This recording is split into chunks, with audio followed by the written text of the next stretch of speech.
உள்ளுவதெல்லாம் உயர்வுள்ளல் மற்றது தள்ளிலும் தள்ளாமை நீர்த்து. தமிழ்தென்றல் மாணவர்கள் அனைவருக்கும் பத்மினியின் அன்பான வணக்கங்கள். எல்லாரும் எப்படி இருக்கீங்க? கண்டிப்பா நல்லா போயிட்டு இருக்கும்னு நினைக்கிறேன். ஏன்னா உங்களுக்காகவே நம்ம ஜாப் ஐஎஸ் அகாடமில பாத்தீங்கன்னா தமிழ்தென்றல்ல ஒரு 100 days பாத்தீங்க அப்படின்னா தினமும் ஒரு 20 கொஸ்டின் கொடுத்துட்டு இருக்காங்க. ஸோ அந்த சீரியஸ்ல நம்ம என்ன பார்க்க போறோம் அப்படின்னு பாத்தீங்கன்னா டெஸ்ட் நம்பர் 35ல டாபிக் வந்து பாத்தீங்க அப்படின்னா ஒரு பொருள் தரும் பல சொற்கள், ஒரு பொருள் பன்மொழி, இரு பொருள் குறிக்கும் சொற்கள். இதுல இருந்து ஒரு 20 கொஸ்டின்கள் நம்ம பார்க்கலாம். ஓகேங்களா? சரி, வினாயன் 1 பாருங்க என்ன சொல்லிருக்காங்கன்னா இரு பொருள் தரக்கூடிய சொல்லு கேட்கிறாங்க. ஸோ இரு பொருள் தரக்கூடியது அப்படின்னு பாத்தீங்கன்னா தகர் அப்படின்னு இருக்குல்ல, இந்த சொல்லுக்கு இரு பொருள் எது கொடுக்குறாங்கன்னு கேக்குறாங்க. தகர் அப்படின்னா அதுக்கு வழங்கக்கூடிய இரு பொருட்கள் என்ன அப்படின்னு பாத்தீங்கன்னா செம்மறி ஆடு இல்ல உடைன்னு சொல்றாங்க. செம்மறி ஆடு அல்லது உடை. இப்ப மத்த ஆப்ஷன்லாம் பாருங்களேன், இந்த குணம், பெருமை இதெல்லாம் பாத்தீங்க அப்படின்னா இது கண்டிப்பா என்ன வராது, தகர்னு வராது. இதுக்கு பண்புன்னு சொல்லலாம். நம்ம பண்பின் அடிப்படையில அங்க பண்பா இருந்தாலும் குணமா இருக்காங்க, பெருமையா இருக்குன்னு சொல்லலாமா. அதே மாதிரி குற்றம் வெட்டு அப்படின்னா இதுக்கு குறைன்னு சொல்லலாம். குறை அப்படின்னா குறைதல் இல்ல குற்றம் அப்படின்னு நம்ம எடுத்துக்கலாம். ஓகேங்களா? தடு உடை, உடை கூட நம்ம அந்த ஆப்ஷன்ல வச்சிருக்கலாம். உடைன்னா தகர்னு. ஆனா தடு அப்படின்னா தடுத்தல் அப்படின்ற பேர்ல வந்திருக்கும். தடு அப்படின்னா தடுத்தல். அப்ப கண்டிப்பா என்ன தெரிஞ்சிருக்கு, நமக்கு 2 சொற்கள் வேணும்ல. அப்ப கண்டிப்பா எது சரியா இருக்குன்னா செம்மறி ஆடும் உடை அப்படின்றது சரியா இருக்கு. நான் ஞாபகம் வச்சுங்க. தகர் அப்படின்னா செம்மறி ஆடு, உடை கூட ஓரளவு போடலாம். செம்மறி ஆடுன்றது வித்தியாசமா இருக்கு. ஸோ வினாயன் 1க்கு நமக்கு டெல்லி என்பது சரியான பதிலா இருக்கு. அடுத்த வினா பாருங்க, இரு பொருள் தருகிற பனை அப்படின்றத இரு பொருள் என்னன்னு கேக்குறாங்க. சில பேர் கண்டிப்பா இந்த கொஸ்டின் நீங்க வந்து எடுக்கும்போது ஆப்ஷன் தப்பா எடுத்திருக்கலாம். நல்லா படிச்சிருப்போம், நல்லா படிச்சிருந்தா கூடவே அந்த எக்ஸாம் பாயிண்ட்ல போயிட்டு சின்ன சின்ன மிஸ்டேக் பண்ணிட்டு இருப்போம். அப்புறம் ஃபீல் பண்ணிட்டு இருப்போம். நம்ம இந்த மிஸ்டேக் இல்லாம பண்றதா நம்மளுடைய சக்சஸே கண்டிப்பா இருக்கு. ஏன் சொல்றேன் அப்படின்னா டக்குன்னு நிறைய பேர் என்ன பண்ணிருப்பீங்கன்னா மூங்கில் பனைமரம் எடுக்கிறதுக்கு வாய்ப்பு இருக்கு. டக்குன்னு எடுத்திருப்பீங்க. ஆக்சுவலி இது வராது. ஏன் வராதுன்னா இந்த மூங்கிலுக்கும் பனைமரத்துக்கும் சொல்றதுக்கு என்ன வரணும் அப்படின்னா பனைன்ற 2 சுழி நா தான் நமக்கு வந்திருக்கணும். ஸோ நீங்க பனை 2 சுழி நா கொடுத்தா நம்ம மூங்கில் பனை மரம் எடுத்துருக்கலாம். ஆனா அங்க கொடுத்துருக்கிறது 3 சுழி நா அப்படின்றதுனால நம்ம என்ன பண்ணோம் அப்படின்னா பருக்கசை அல்லது வயல் முரசு சொல்றாங்க. ஓகே, பருக்கசை அல்லது வயல் முரசு அப்படின்றது இதோடைய பொருளா இருக்கும். ஓகேங்களா? அதாவது தன்னகரம் ரன்னகரம் சொல்லுவாங்க. இது ரன்னகரம், இது தன்னகரம். ஓகேங்களா? இல்ல வயல் பரப்பம் எடுத்துறீங்களா? சோ வயல் பரப்பு அப்படின்றது ஒரே மீன் நம்ம இதுக்கு என்ன சொல்லலாம், செய் அப்படின்னு கூட சொல்லலாம். செய்னா வயல் சொல்லுவீங்களா?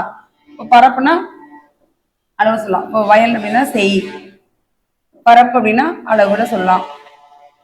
கருத்து கெடுக அப்படின்றதெல்லாம் நம்ம ஒரு கருத்து சொல்றது கெடுக்கிறது மாதிரி எல்லாம் பார்க்கும்போதே கண்டிப்பா உங்களுக்கு தெரிஞ்சிருக்கும். கண்டிப்பா 2 பொருள் வரல. சோ பருக்கசை வயல் முரசு அப்படின்றது எதுக்குமா கேட்டாக்கு பனை அப்படின்றது கேட்டாக்கு மயங்கொழிகளுமே கொஸ்டின் கேட்டுருவாங்க. மயங்கொழிகள் வைக்கும்போது பனையுடைய மயங்கொழிகள் என்னன்னு கேட்பாங்க. கொஞ்சம் கொஸ்டினை ஃபுல்லா படிங்க, ஆன்சருமே தெளிவா பார்த்து போடுங்க. ஓகேங்களா? 2வது கொஸ்டின் ஆப்ஷன் நம்மளுக்கு பாம்பே என்பது சரியா இருக்கு. அடுத்து பாருங்க கொஸ்டின் நம்பர் 3, இரு பொருள் தருகிற என்ன சொல்றாங்க, இரு பொருள் தருக. நொடி அப்படின்றதுக்கு இரு பொருள் என்னன்னு கேக்குறாங்க. நொடி எப்படி சொல்ல என்ன சொல்லலாம், நொடித்தல். அவர் நம்ம சொடக்கு பொருள் ஒரு நொடியில போயிடுது. ஒரு காலம்னு சொல்லல, ஒரு நொடி கடந்து வந்துட்டாங்க, ஒரு நிமிடம் கடந்து வந்தாங்கன்றது காலம் மென்ஷன் பண்ணலாமா? சரி, எங்க காலம் இருக்கு பாருங்க, இங்க காலநுட்பம் இருக்கு, இங்க காலநுட்பம் இருக்கு. ஆனா மற்ற எதுவுமே வராது நம்மளுக்கு. கண்டிப்பா அன்பு ஊன்று அப்படின்றது எப்படி கண்டிப்பா வராது, நொடிக்கு வராது. இப்ப அன்புனா பாசம் நம்ம எடுத்து போறோம். அன்புனா பாசம். ஊன்று அப்படின்றது என்ன, ஊன்றுகோல். ஊன்று அப்படின்றது ஊன்றுகோல். எதிர்ப்பு உடன்பாடு, இது அப்படியே ஆப்போசிட்டா இருக்கு. எதிர் சொல்லுமா இருக்குல்ல, உடன்பாடு அப்படின்றதுக்கு எதிர்ப்பு அப்படின்றது எதிர்மறையா இருக்கு. ஓகேங்களா? எதிர்ச்சொல் சொல்லலாம். ஓகேங்களா? இதுக்கு வந்து எதிர்ச்சொல். அப்படி பாத்தீங்க அப்படின்னா விரோதம். இப்ப இது தெரியுது எனக்கு, காலநுட்பம் அப்படின்னு எடுக்கலாம். நொடினா ஒரு காலநுட்பமா எடுத்துக்கலாம். இதுல பாருங்க விரோதம் வருமா, நொடிப்பாய் வருமானு கேட்டீங்கன்னா கண்டிப்பா நொடிப்பாய். நம்ம வீர நொடிக்கிறாங்களே நொடி அப்படின்னு பண்றோம்ல, நொடிச்சுட்டாங்கன்னு சொல்லுவாங்கல்ல. ஆனா கண்டிப்பா விரோதம் அப்படின்றது, விரோதம் அப்படின்னாவே ஒரு எதிர்ப்பு அர்த்தம். பகை, விரோதம் அப்படின்னா பகை தான் நமக்கு வரப்போகுது. ஸோ நீங்க ஆப்ஷன் சில கொஸ்டின்ஸ்க்குலாம் ஆப்ஷன் எலிமினேட் பண்ணிவிட்டு நம்ம ஆன்சர் எடுத்துக்கலாம். அந்த இதில் பார்க்கும்போது தேர்டுக்கு வந்து ஏ என்பது சரியா இருக்கு. ஓகேங்களா? அடுத்து பாருங்க 4th பாருங்க. 4th என்ன சொல்றாங்கன்னா இரு பொருள் தருக. நிறை என்பதன் இரு பொருள் என்னன்னு கேட்கிறாங்க. நிறை அப்படின்னா ஒரு மேன்மை, ஒரு சான்றாண்மை அப்படின்னு எடுத்துப்போமா.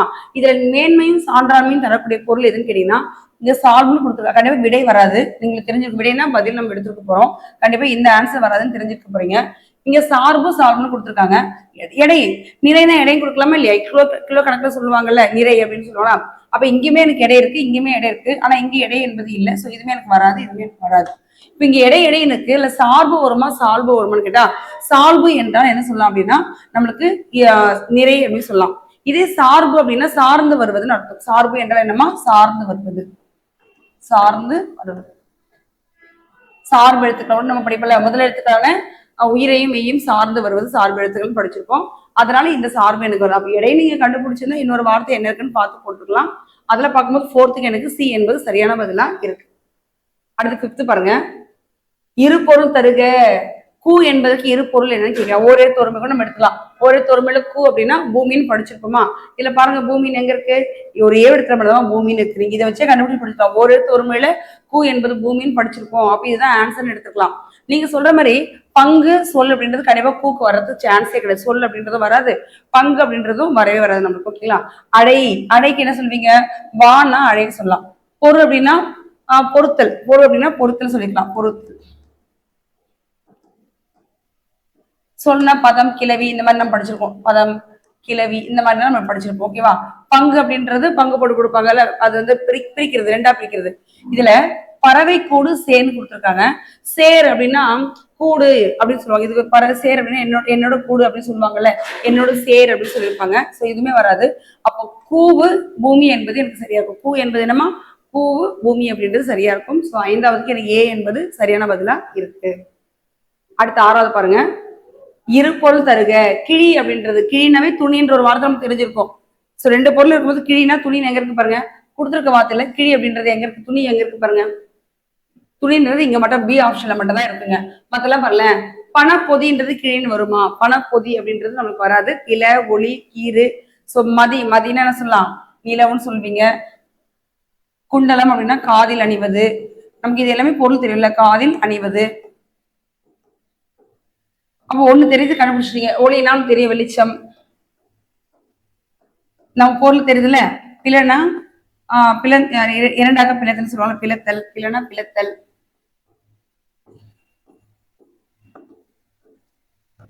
கீறு அப்படின்றது பணப்பொதின்றதுல வேற. பணப்பொதினா பணப்பெட்டி அப்படின்னு சொல்லுவாங்கல்ல. சோ அதுதான். அப்ப இங்க துணி கீண்டு, கீண்டு அப்படின்றது கிழின்னு இருக்கு. ஸோ கீண்டு துணி அப்படின்றது ஒரு பொருளா இருக்கு. ஆறாவது கொஸ்டினுக்கு பாம்பே என்பது சரியான பதிலா இருக்கு. அடுத்து பாத்தீங்கன்னா ஏழாவது பாருங்க. இரு பொருள் தருக. தை, தைனா தை மாதம் தைத்தல் அப்படின்றது நமக்கே தெரிஞ்சிருக்கும். ஸோ தை மாதம் தைத்தல் அப்படின்றது எங்க இருக்கு பாருங்க. ஒரு மாதம் துணி தைத்தல் கொடுத்துருவாங்களா. ஒரு மாதம்னா தை மாதம் எடுத்துக்கலாம். துணியை தைத்தல் அப்படின்றது இதுக்கு ஆப்ஷன் சரியா இருக்கு. இதே தூவு, சுத்தம், வணங்கு, பட்டி, ஒரு மரம், எப்ப பேடுன்றதுலாம் வேற ஒரு பொருளா கொடுத்துருக்காங்க. ஸோ ஒரு மரம் எப்ப பேடுலாம் வராது. தைனா ஒரு மாதம் துணி தைத்தல் அப்படின்றது ரொம்ப ஈஸியா தான் இருக்கு. ஸோ அதில் பார்த்து வச்சுக்கலாம். ஓகேங்களா? அப்ப ஏழாவது வந்து பாத்தீங்கன்னா பாம்பே. எட்டாவது பாருங்க. அம்பு என்பதை குறிக்கும் ஒரு பொருள் பன்மொழி அல்லாததுன்னு கேக்குறாங்க. சரி, நம்ம இதை நீங்க படிச்சிருக்க மாட்டீங்க. ஒரு பொருள் பன்மொழி சொல்றாங்களா இல்ல இல்லாததுன்னு கேக்குறாங்கன்னு கேக்குறாங்க. அல்லாதது அப்படின்னா பொருந்தாததுன்னு கேக்குறாங்க. சோ ஒரு பொருள் பன்மொழினா ஃபர்ஸ்ட் என்ன அப்படின்னு பாத்தீங்கன்னா ஒரு பொருள் பன்மொழின்னு எடுத்துப்போம். சோ இந்த ஒரு பொருள் பன்மொழி அப்படின்னா நம்ம என்ன எடுத்துக்கலாம் அப்படின்னு பாத்தீங்கன்னா இப்படி இருக்குங்களே. இதுல ஒரே பொருள் தரக்கூடியது ஒரு சொல்ல எடுத்தீங்கன்னா, இப்ப எடுத்துக்கிட்டோம்னா மீ மிசைன்னு ஒரு வார்த்தை இருக்குமா. இந்த மீ மிசைன்ற வார்த்தையை இப்படி பிரிச்சிங்கன்னு வச்சுங்களேன், இது ரெண்டுமே எனக்கு ஒரே பொருள் தான் தருமா. இப்போ மீ அப்படின்னாலும் மேல்னு சொல்லலாம், மேல். மிசை அப்படின்னாலும் மேல் சொல்லலாமா. சோ இதுதான் ஒரு பொருள் பன்மொழி. ஒரு சொல்ல ரெண்டா பிரிச்சிங்கன்னா அது ரெண்டு சொல்லுமே, அந்த ரெண்டு சொல்லுமே ஒரே பொருள் தரும். அப்படி பார்க்கும்போது இதுல இருக்கு பாருங்களேன்.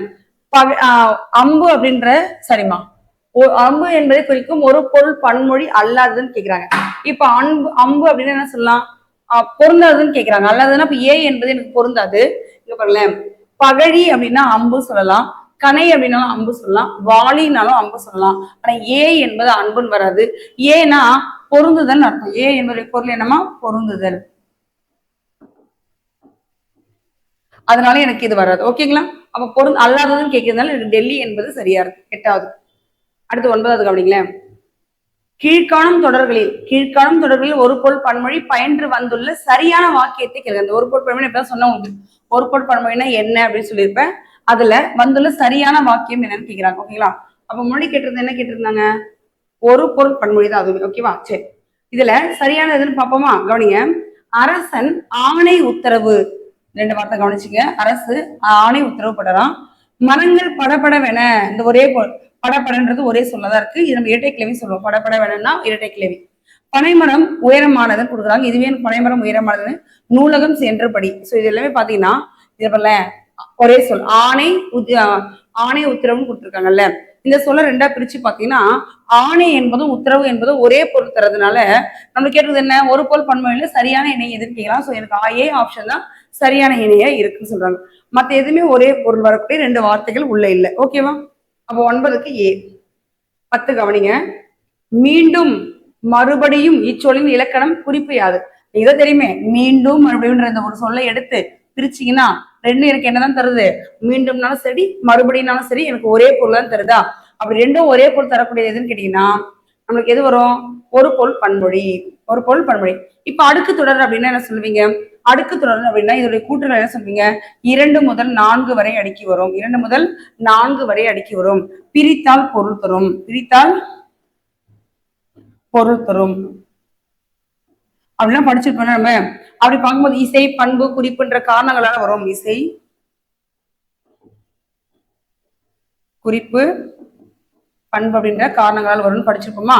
சோ இதுல பார்க்கும்போது இல்ல அடுக்கு தொடர் அப்படின்றதுல எடுத்துக்காட்டு பார்த்தீங்கன்னா பாம்பு பாம்பு, போ போ அப்படின்னு சொல்றோம்னா இதை நம்ம எடுத்துறோம். இப்ப இடை கிளவி அப்படின்னா இடை பொருள் என்ன சொல்வீங்க, பிரித்தால் பொருள் தராது. பிரித்தால் பொருள் தராது. பொருள் தராது. இது என்ன வருமா, 2 முறை அடிக்க வரும். 2 முறை மட்டும் அடிக்க வரும். 2 முறை மட்டும் அடுக்கி வரும். 2 முறை மட்டும் வரும் கொடுக்கலாமா? அது இரட்டை கிளவினா கிளவி என்றால் சொல். நம்ம தான் படிச்சிருப்போம்ல, கிளவி என்றால் சொல். அப்ப 2 முறை அடுக்கி வரும் சொல். 2 முறை அடுக்கி வரும் சொல். இது அடுக்காக 2 முதல் 4 வரை அடுக்காக அடுக்கி வரக்கூடிய சொல் அப்படின்னு பிரிச்சிருப்பாங்க. சோ இது பாத்துங்க. அப்ப இரட்டை கிளவி அப்படின்றது பட பட சலசல அப்படின்னு நம்ம எடுத்துக்கலாம். பண்பு தொகைன்னா உங்களுக்கு தெரியும், பண்பு உருபுகள் மறைந்து வருவது பண்பு தொகை. எடுத்துக்கிட்டு வட்ட பலகை. எடுத்துக்கிட்ட சொல்வீங்க வட்ட பலகை. வட்டமான பலகை ஆணை என்பதுல மறைஞ்சிருக்கும், பண்பு தொகையில வல்லினம் மிகுன்னு படிச்சிருப்பீங்க. ஓகேங்களா? இரட்டை கிளவி அடுக்கு தொடர்ல வல்லினம் மிகாது, பண்பு தொகையில வல்லினம் மிகும். ஒரு பொருள் பன்மொழியில நமக்கு என்ன கான்செப்ட் நம்ம பார்த்தாச்சு. ஓகேவா? சரி, அப்ப 10வது எனக்கு ஆப்ஷன் சி. 11வது கவனிங்க. கீழ்கண்டவற்றுள் சரியான ஒரு பொருள் பன்மொழி தொடரை தேர்வு செய்க. சரி, கீழ்கண்டவற்றுல ஒரு சரியான ஒரு பொருள் பன்மொழி எதுன்னு பாத்துருமா, செக் பண்ணுமா? கவனிங்க. இதுல அவன் நடுமையத்தில் நின்றான் என்ன சொல்றாங்க, அவன் நடுமையத்தில். அதாவது அந்த வார்த்தை கவனிங்களா, நடுமையத்தில்.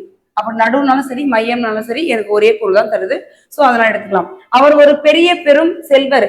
பெரிய பெரும் அப்படின்னு கொடுக்குறால, இப்போ பெரியனா உயரத்தை சொல்லலாம் நம்ம. பெரிய மரம் சிறிய மரம் உயரத்தை சொல்லலாம். பெரும் அப்படின்னா ஒரு அளவு சொல்லுவாங்கல்ல, பெரும் செல்வம் அப்படின்னா ரொம்ப உயரமா இல்ல, அதிகமான அர்த்தம். எண்ணிக்கை எப்படி சொல்றதுன்னா வித்தியாசம் புரியுதா? அப்ப பெரியனா உயரத்தை வச்சு சொல்லலாம், பெரும் அப்படின்னா அந்த அதிகமா வச்சிருப்பாங்கல்ல, அவங்க அதிகமான செல்வங்கள் உடையவர்கள் சொல்லுவோமா? அப்ப கண்டிப்பா இது ஒரே பொருள் தர மாதிரிலாம் எனக்கு தெரியல, அது வராது. அப்புறம் கதிரவன் விடிய காலையில், விடிய காலைனா விடிய காலைன்றது விடிய காலை, அது வந்து வேற பொருள் தான் நமக்கு தருது. சோ மலையிலிருந்து ஒரு பொருள் ஒரு பெரும் பாறை உருண்டது. இது எதுவுமே எனக்கு ஒரே சொல் ரெண்டு பொருள் தர மாதிரி, ரெண்டு சொல் ஒரு பொருள் தர மாதிரி எனக்கு எதுவும் இல்லை. ஆனா நடு மையம் அப்படின்றது ஒரே பொருள். நடுவுனாலும் சரி சென்டர் தானே வருது. நடுவுனாலும் வீட்டுல கூட பேசும்போது பாத்தீங்க அப்படின்னா நடு சென்டர்ல கலந்து பேசுவோம். தமிழ் இங்கிலீஷும் சேர்த்து என்ன பண்ணுவோம், நடு சென்டர்ல அப்படின்னு பேசுவோம்ல, அது மாதிரிதான் இருக்குதுல. சோ எனக்கு ஏ என்பது எனக்கு என்னவா இருக்குன்னா ஒரு பொருள் பன்மொழியா இருக்கு. 11க்கு ஏ என்பது சரியா இருக்கு. அடுத்து 12வது கவனிங்க. தீ என்னும் பொருள், தீ என்னும் பொருளை கொடுக்காத சொல் எதுன்னு கேக்குறாங்க. இந்த தீ என்னும் சொல்ல கொடுக்காத பொருள் பார்க்கலாமா?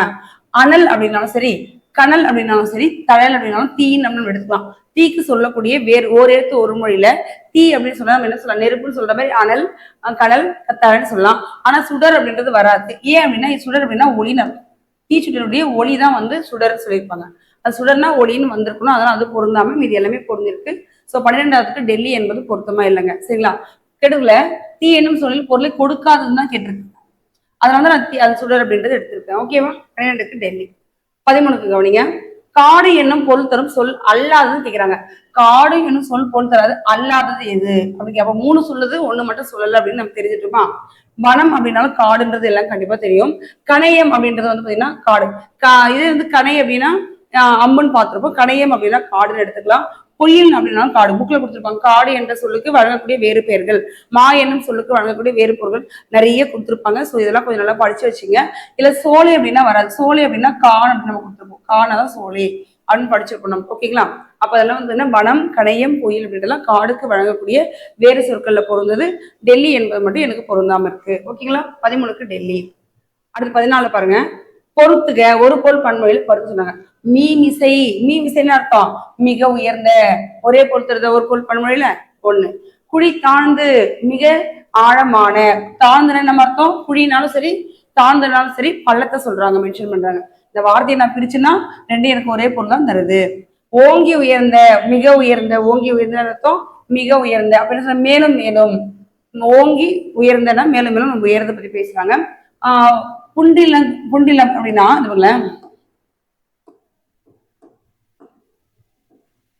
புண்ணின்ற அப்படின்னா இது பாத்தீங்கன்னா புண்ணின்ற அப்படின்னா இளம் அர்த்தமா, இளம்.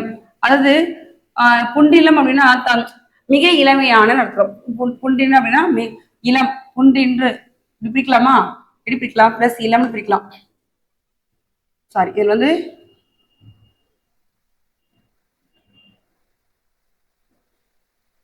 எப்படி பிரிக்கலாம் அப்படின்னு பாத்தீங்கன்னா பிளஸ் இளம் பிரிப்பீங்க.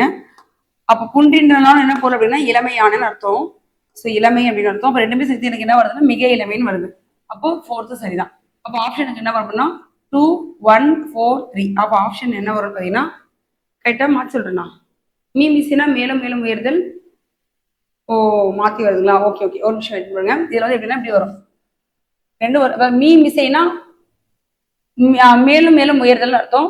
அதோட குழி தாழ்ந்து அப்படின்னா மிக தாழ்ந்துன்னு அர்த்தம். ஓங்கி உயர்ந்த மிக உயர்ந்த, இது இல்லாம இங்க மட்டும் மாதிரி மிக உயர்ந்த மேலும் மேலும் உயர்ந்த, அது மட்டும் கொஞ்சம் மாறிச்சு. ஸோ இப்போ எனக்கு என்ன ஆப்ஷன் வருது பார்த்தீங்கன்னா 4 1. என்ன ஆப்ஷன் வருது 4 1 2 3. அப்போ ஆப்ஷன் எனக்கு என்ன அப்படின்னா பாம்பே என்பது சரியா இருக்கும். 4 1 2 3. ஓகேவா? 14க்கு பாம்பே. 15 பாருங்க, கீழ்கண்டவற்றில் ஒரு பொருள் பன்மொழி அல்லாத தொடரை காண்க. ஸோ அல்லாதது எதுன்னு கேட்கிறாங்க. ஒரு பொருள் பன்மொழியில அல்லாதது எதுன்னு பார்ப்போமா, கவனிங்க. நடுவன் அரசு, பூமலர், கேழ்பன்றி, பூம்பொது. பூ பொது அப்படின்னு நம்ம பார்த்தோம்ல, அந்த பூவுடைய 7 நிலைகள் படிப்பீங்கல்ல, என்ன படிப்பீங்க, அரும்பு, மொட்டு, முகை, மலர், அலர், வி 2 4 6 செம்மல். ஸோ இதுல படிச்சிருப்பீங்க. ஸோ இதுல போதுன்னா மலர்னு அர்த்தம். போதுன்னா மலர்னு ஒரு பொருள் இருக்கும், மலர் போதுன்னு சொல்ற மாதிரி போதுன்னா மலர். இப்ப இதுல பாருங்களேன், கேழ்னாலும் பன்றி படிச்சுப்பீங்களா, கேழல் இருப்பீங்க. கேழல் பிளஸ் பன்றினா இதோடைய பொருள் என்னதான் இருக்குன்னா பன்றின்ற பொருள் தான். அப்ப ரெண்டும் ஒரே பொருள் தரதுனால எனக்கு இது ஒரு பொருள் பன்மொழின்னு சொல்லுவாங்க. ஓகேங்களா? இந்த கேழ்னா பன்றி, எங்குனா கரடி, மடங்கள்னா சிங்கம்னு படிச்சிருப்போம் நம்ம சொல்லும் பொருளை. பூனாலும் சரி மலர்னாலும் சரி ஒரே பொருள் தான். அப்ப இது ரெண்டுமே எனக்கு என்னதான் வருது அப்படின்னா ஒரு பொருள் பன்மொழியில வருது. பூ போது, பூனாலும் சரி போதுனாலும் மலர் நம்ம பார்த்தாச்சு. ஸோ அப்ப எனக்கு இதுமே வரும். ஆனா நடுவன் அரசு அப்படின்றது வேற, நடுவன் அப்படின்றது வேற, அரசு அப்படின்றது வேற. ஓகேங்களா? சரி, ஒரு பொருள் பன்மொழியில எனக்கு பொருந்தாத சொல் அப்படின்னு நான் வச்சு இது பொருந்தல். அப்ப ஏ ஆப்ஷன். 15. 16 கவனிங்க. தேர் என்னும் பொருள் தராத சொல். தர சொல்றா தராத சொல்லு கவனிச்சு போடணுமா. தேர் என்ற பொருள் தராத சொல் எதுன்னு கேட்கிறாங்க. அழகு, அந்தரம், சகடம், சாய்ந்தம். நமக்கு தெரியல, இந்த கொஸ்டின் நான் பாக்குறேன், இப்ப எனக்கு தெரியலன்னு நினைச்சிங்களேன். தெரியாத கொஸ்டினு கூட நம்ம எப்படி ஆன்சர் பண்ணணும். அதாவது தமிழ் பொறுத்த வரைக்கும் நிறைய பேர் வந்து இப்போ அவுட் சோர்ஸ் படிக்கணும், தமிழ் எப்படி படிக்கிறதுன்னு தெரியல, எனக்கு கொஞ்சம் பயமா இருக்கு, மார்க் எடுக்க முடியுமா தெரியலன்னு யோசிச்சுட்டு இருக்கீங்க. தமிழ் பொறுத்த வரைக்கும் நம்ம புக்ல இருக்கிற சிலபஸை முதல்ல ஃபுல்லா கவர் பண்ணாவே போதும். இலக்கணத்துக்கு இம்பார்ட்டன்ட் கொடுத்து புரிஞ்சுக்க ட்ரை பண்ணுங்க. அதாவது முன்னாடி இருந்த சிலபஸ்க்கு நம்ம கூற்று படிச்சு எடுத்துக்காட்டு படிப்போம். ஆனா இப்ப இருக்கிற சிலபஸ்க்கு எப்படின்னா அதை எடுத்துக்காட்டு மட்டும் படிச்சுட்டு இருப்போம். ஆனா இப்போ ஃபர்ஸ்ட் நம்ம ஸ்டேட்மெண்டா படிச்சு தெரிஞ்சுட்டு தான் அதுக்கப்புறம் எடுத்துக்காட்டே படிக்கணும். நம்ம இந்த எடுத்துக்காட்டு தான் அப்படியே கொடுப்பாங்கலாம் படிக்க கூடாது. ஸ்டேட்மெண்ட் என்னன்றதை உள்வாங்கினீங்கன்னா அவங்க எந்த எடுத்துக்காட்டு கொடுத்தாலுமே நம்ம போட்டுடலாமா. அப்ப இலக்கணம் நல்லா படிங்க. அது போக நம்மளுக்கு சிலபஸ் ரிலேட்டடா நமக்கு செய்யலையோ திணைப்படமோ உரையிலேயே கொடுத்துருந்தா அதையுமே எனக்கு கண்டிப்பா படிங்க. ஆனா இதுல என்ன ஒரு விஷயம் அப்படின்னா இதெல்லாம் படிக்கிறீங்கல்ல, இதுல 3 பாதியா பிரிக்கலாம். இலக்கணம் ஃபுல்லா தெரிஞ்சாதான் சில கொஸ்டினுக்கு ஆன்சர் பண்ண முடியும். இல்ல நம்ம புக்ல வந்து மனப்பாடம் பண்ண சில கொஸ்டினுக்கு ஆன்சர் பண்ண முடியும். சில கொஸ்டினுக்கு தனியா படிக்கணும்ன்ற எந்த அவசியமும் இல்லை. இதையெல்லாம் படிச்சிருக்கோம்ல, இலக்கியம், இலக்கணம், நமக்கு இலக்கணம் ஃபுல்லா புரிஞ்சு படிச்சோம், மனப்பாடம் பண்ணி படிச்சோம், இது மாதிரி நிறைய இருக்குல்ல. இதெல்லாம் வச்சு ஆப்ஷன் எலிமினேட் பண்ணி போடலாங்க. அது ஒரு மெத்தட் கண்டிப்பா இருக்கு. இப்ப இந்த கொஸ்டின் பாருங்களேன், எனக்கு தராதுன்னு கேக்குறாங்க. தேர்னு எனக்கு எதுவுமே தெரியல, ஒரு தெரியாத கொஸ்டினா இருக்கா. அப்புறம்ல அழகு, அந்தரம். அந்தரம்னா எனக்கு வேற ஒரு வார்த்தை தெரியுது. அந்தரம்னா ரகசியம்னு வச்சுக்கலாமா. நம்ம பேசல அந்தரமா என்ன பேசிட்டு இருக்காங்க, ரகசியம்ன்ற ஒரு பொருள் இருந்து வச்சுக்கோமா. அப்ப கண்டிப்பா கெஸ் பண்ணி போட்டிருக்கலாம். நம்ம தெரியலனா கூட தராதுன்னு கேட்கிறாங்க, எனக்கு அந்தரம்னா ரகசியம்னு படிச்ச மாதிரி தெரியுது. அப்போ உள்ளே அப்படின்னு கூட சொல்லலாம், அந்தரம்னா உள்ளே கூட சொல்லலாம். அப்ப சகடம், சயந்தம், கழங்கு எதுவும் படிச்ச மாதிரி தெரியல. ஸோ இந்த மூணுமே அதுல பொருந்ததுக்கு வாய்ப்பு இருக்குல்ல அப்படின்னு நீங்க எடுத்துக்கலாம். பொருந்தாது எதுன்னு கேட்டா அந்தரம் அப்படின்றது பொருந்தாது, மத்த எல்லாமே பொருந்துமா. தேர் அப்படின்னா அழகுன்னு சொல்றாங்க, சகடம் அப்படின்னு சொல்றாங்க, சயந்தம் அப்படின்னு சொல்றாங்க. ஓகேவா? அப்ப எனக்கு 16 இருக்கு பாம்பே. 17 எடுத்துங்க. 17 சொல்றாங்க யானை. யானை என்னும் ஒரு பொருள் தராத, ஒரு பொருள் தராத, யானை என்னும் ஒரு பொருள் தராத சொல் எதுன்னு கேக்குறாங்க. எது தராது? யானை அப்படின்னா கண்டிப்பா உங்களுக்கு தெரிஞ்சிருக்கும். களிர்னா யானைன்னு தெரியும். வடம் அப்படின்னாலும் யானை, மதம் அப்படின்னாலும் யானை. ஓகேங்களா? தராது அப்படின்னா நாகம் அப்படின்னா யானை வருமான்னு தெரியல. ஓகேங்களா? இல்ல இது வந்து யானை. மதம், மதம்னா மதம்ன்றது வேற தானமா. சாரி, இதுல வந்து பாத்தீங்கன்னா இதுல பாத்தீங்க அப்படின்னா நாகம் அப்படின்னாலும் ஏனைன்னு ஒரு பொருளுக்கு நாகம் அப்படின்றது வரும், களிர் அப்படின்றது வரும், வளம்ன்றது இதெல்லாம் நீங்க படிச்சிருப்பீங்க. பிடி, பிடினா பெண் யானை. எனக்கு ஃபர்ஸ்ட் இது இருக்கலாம். களிர் அப்படின்னா ஆண் யானைன்னு படிச்சிருப்பீங்க, ஆண் யானை. இதே பெண் யானை அப்படின்றதுக்கு என்ன வந்திருக்கும் அப்படின்னா பிடி. எல்லாம் படிச்சுப்போம். வளம், மதம். ஆனா இது நாகம். அப்ப எது வராது அப்படின்னா எனக்கு மதம் அப்படின்னா எம்மதமும் சம்மதம். மதம் தானே சொல்றோம். மதம்னா அது ஒரு ஜாதி இதுல போயிடுமா நம்மளுக்கு. அதனால மதம் அப்படின்றது யானைக்கு வராது. ஓகேவா? 17க்கு டெல்லி. அடுத்து 18 பாருங்க. வாடை, கோடை, மாருதம், உதை, அந்தரம் ஆகிய சொற்கள் தரும் ஒரு சொல் தேர்வுகின்றாங்க. வாடைன்னா உங்களுக்கு கண்டிப்பா தெரியும், காற்றுன்னு சொல்றோம். வாடை காற்று, வடக்கு பக்கமா வர காற்று. வடக்கு பக்கமா இருந்தா வாடைன்னு சொல்லி படிச்சிருப்பீங்கல்ல. வடக்கு பக்கமா வர காற்று வாடை, தெற்கு பக்கமா வந்தா தென்றல், கிழக்கு பக்கமா வந்தா குடக்கு, மேற்கு பக்கமா வந்தா குடக்கு எல்லாம் படிச்சிருப்பீங்க. நீங்க அதை வச்சு என்ன போட்டுக்கலாம்? இதுல காற்று என்ற பொருள் எது வருது பாருங்க. வங்கம் அப்படின்னா கடல், கடலுக்கும் நமக்கு தெரியும். ஓகேங்களா? அதே மாதிரி காலம் அப்படின்னு கொடுத்துருக்காங்க. சொல்ல வாடை, கோடை, உதய, அந்தரம் ஆகிய சொற்கள் தரும் ஒரு சொல் எதுன்னு கேட்டாங்கன்னா வங்குள் அப்படின்னு சரியா என்ன இருக்கும்? வங்குள். வங்குள் என்ன சொல்லிப்பீங்க? காற்று. வங்குள் அப்படின்னா காற்று. நம்ம படிச்சுக்கணும், ஞாபகம் இருக்கா? அதாவது இலக்கியத்தின் அடிப்படையில் ஏற்சொல், திரிச்சொல், வடச்சொல், உரிச்சொல் படிச்சிருப்பீங்க. அதுல நமக்கு திரிச்சொல் படித்தவர்களுக்கு மட்டுமே புரியக்கூடியது. வங்குள் என்றால் இது ஒரு திரிச்சொல் சொல்லுவோம். இப்போ காற்று அப்படின்னா இது வந்து இயற்சொல். காற்று அப்படின்றது ஒரு இயற்சொல். ஆனா வங்குள் அப்படின்றது ஒரு திரிச்சொல். ஏன் அப்படி திரிச்சொல் சொன்னாங்க அப்படின்னா படித்தவர்களுக்கு மட்டும்தான் புரியும். நான் படிச்சதான். அதே மாதிரி வங்கம் அப்படின்னா கடல் அப்படின்றது திரிச்சொல். கடல்னா எல்லாருக்கும் புரிஞ்சிருக்கும். அதெல்லாம் பாத்துங்க. சோ இது தரது ஏ ஆப்ஷன் சரியா இருக்கு. 18க்கு ஏ. 19க்குங்க கரையடி, உம்மல், போதகம் என்னும் சொற்கள் குறிக்கும் விலங்கு எதுன்னு கேக்குறாங்க. பாங்களா? கரையடி, உம்மல், போதகம் என்னும் சொற்கள் குறிக்கக்கூடிய ஒரு சொல் எதுன்னு கேக்குறாங்க. இதுல வந்து பாத்தீங்க அப்படின்னா யானை என்பது வருமாமா. சரிங்களா? அப்ப கரையடி, உம்மல், போதகம் என்ற சொற்கள் குறிக்கும் விலங்கு எதுனா யானை அப்படின்றது வித்தியாசமா தான் இருக்கு. ஸோ நீங்க இப்ப யானைக்குன்னா களிறு, பிடி எல்லாம் தெரிஞ்சிருக்குமா? அப்ப இந்த வார்த்தையுமே நீங்க என்ன பண்ணலாம் அப்படின்னா அதை போய் சேர்த்து வச்சுக்கலாம். ஓகேங்களா? 19க்கு சி. குதிரைன்னா உங்களுக்கு தெரியும், படி. சிங்கம்னா மடங்கள். புலி அப்படின்னா உழுவை.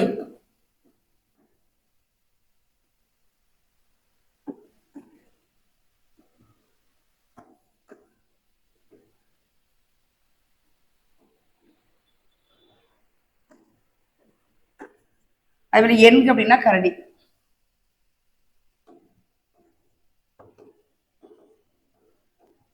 கேழர் அப்படின்னா பண்டு. ஸோ இதெல்லாம் பார்த்துச்சு. அப்ப எனக்கு 19க்கு சி. அடுத்து 20வது பாருங்க. தில்லை, அழுவம், ஏவு, ஏவு, பதுக்கை ஆகிய சொற்கள் கீழ்கண்டவற்றில் எதனை குறிக்கிறது? தில்லை அப்படின்னாவே நமக்கு தெரியும் என்னன்னு சொல்லிட்டு. அழுவம், இரவு, பதுக்கை தரப்புல எல்லாமே பண்ணுது. தில்லைன்னா காடு. காடுக்கு வழங்கிய வேறு சொற்களை பொழியெல்லாம் படிச்சோல்ல, அதுல தில்லைன்ற வார்த்தையுமே வந்திருக்கும். நீங்க அதை படிச்சிருந்தாவே இது என்ன எடுத்துக்கலாம்? காடு அப்படின்னு எடுத்துக்கலாம். இதுல கடல்னா நீங்க தான் படிச்சுமே. இப்ப கடல்னா அழுவம்னு படிச்சு அதுலயே பெரும் பரப்பு, முன்னீர், கடல். அதே மாதிரி மலை அப்படின்னா வரை, கோடு, உச்சி, சிலம்பு எல்லாம் படிச்சிருப்பீங்க. வயல் அப்படின்னா செய், செரு, கழனி படிச்சிருப்பீங்க. அப்ப காடு என்பது பொருளா போடும். ஓகேவா? அப்ப எனக்கு 20வதுக்கு சி என்பது சரியா இருக்கு. ஓகேங்களா? சரி, நம்ம 20 கொஸ்டினுடைய விளக்கங்கள் பார்த்திருப்போம். கண்டிப்பா இது எல்லாமே ஃபாலோ பண்ணிட்டு இருப்பீங்க. இது உங்களுக்கானது மட்டும்தான். அதெல்லாம் கண்டிப்பா பார்த்து இதுக்கான நோட்ஸ் தனியா எடுத்து வச்சுங்க. இது வரைக்கும் 35 போயிருக்கு. நீங்க 35 × 20 போட்டீங்க அப்படின்னா உங்ககிட்ட வரைக்கும் 700 கொஸ்டின் இருக்கும். இந்த 700 கொஸ்டின் நீங்க எக்ஸ்பிளேஷன் பார்த்துருந்தீங்கன்னா கூட இன்னொரு 700 கொஸ்டின் உங்களுக்கு எக்ஸ்ட்ராவே கிடைச்சிருக்கும். ஸோ இது மாதிரி கொஞ்சம் கொஞ்சமா சிறு துளி பெருவெள்ளம்ன்ற மாதிரி சிறு சிறுக்கு சேர்த்து வச்சிங்கன்னா ரிவிஷன் பண்றது ரொம்பவே ஈஸியா இருக்கும். அடுத்த வீடியோல சந்திப்போம். நன்றி.